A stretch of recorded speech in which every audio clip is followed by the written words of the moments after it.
What's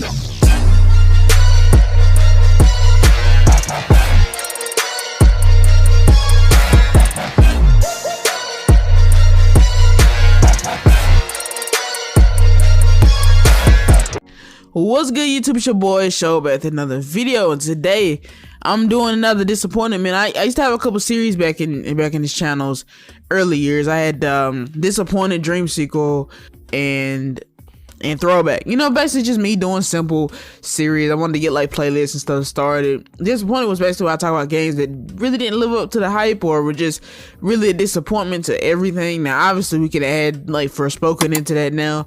But me personally, I haven't played all the way through the game, so I can't really say whether it's a disappointment or not. But it looks like I'll be making a video on that. But I really want to kind of throw it back to a throwback plus a disappointment in this one, because I want to be talking about Kingdom Hearts.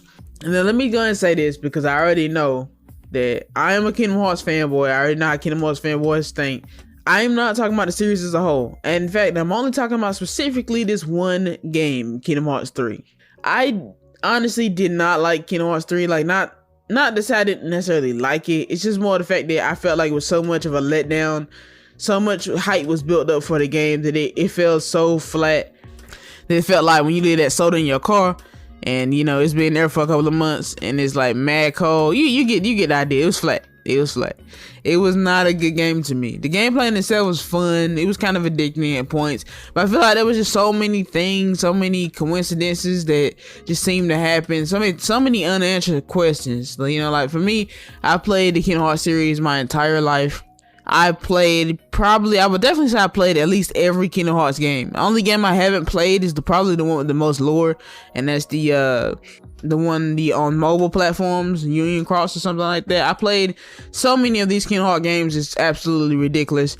I'm such a big fan of the series, and I got my love for the series due to me being a big Final Fantasy fan. Alright, man, let's get into the boring stats. Alright, Kingdom Hearts 3 is a 2019 action role-playing game developed and published by Square Enix for the PlayStation 4, Xbox, Windows, and Nintendo Switch. Okay, we'll get on the Nintendo Switch thing in just a second, but it is the 12th installment in the Kingdom Hearts series, and it serves as a conclusion of the Darkseeker Saga story arc. Now, obviously, the Darkseeker Saga story arc, that's a handful to say. That's basically like your whole mainline game. Like, every game kind of leads up into this, but obviously, this was the payoff.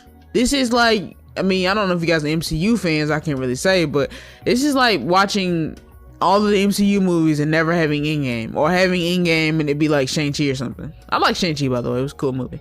But it just didn't seem like a conclusion. It seemed like they honestly just were so done with the story, they just kind of threw everything together. They didn't give, like, a lot of the tearful moments and stuff, like, this is going off of memory, mind you, but Xehanort, the Xion, her, you know, she was a big character in 358 Days Over too, and in that game, spoiler alert, something that actually happens to her and she kind of like disappears or whatever. And you know, my whole thing is that they didn't really give her a tearful reunion. I mean, not even mention that Roxas, you know, all of it just seemed like, hey, we're just bringing people back. Hey, here's all the characters that you expected to come back, but we're not really going to give him any meaning or substance.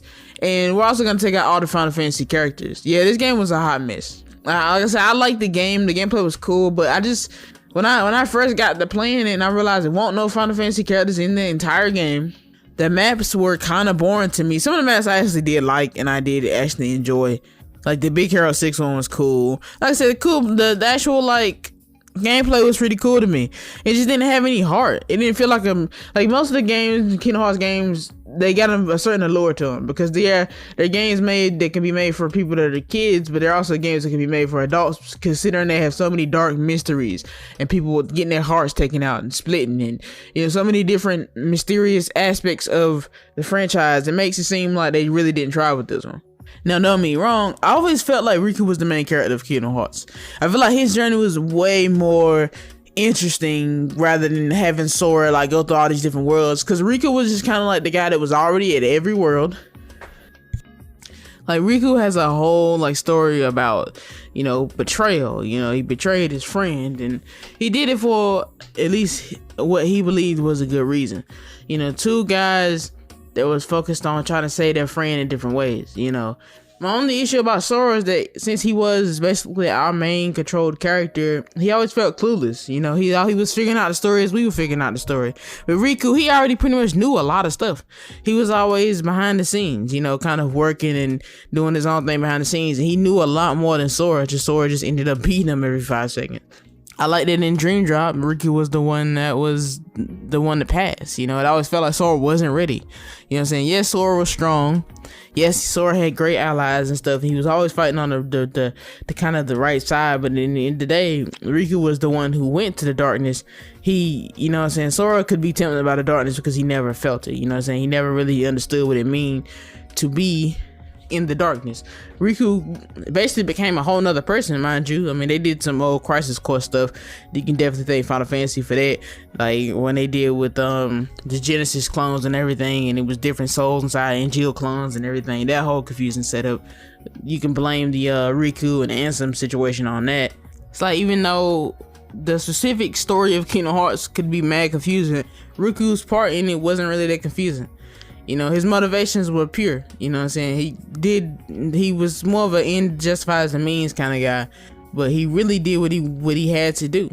And in the end, he became a master. You know, he excelled because he could balance and focus the two halves of his soul. You know what I'm saying? That was a very deep meaning, and none of that really ever matters in Kingdom Hearts 3. Like, none of it.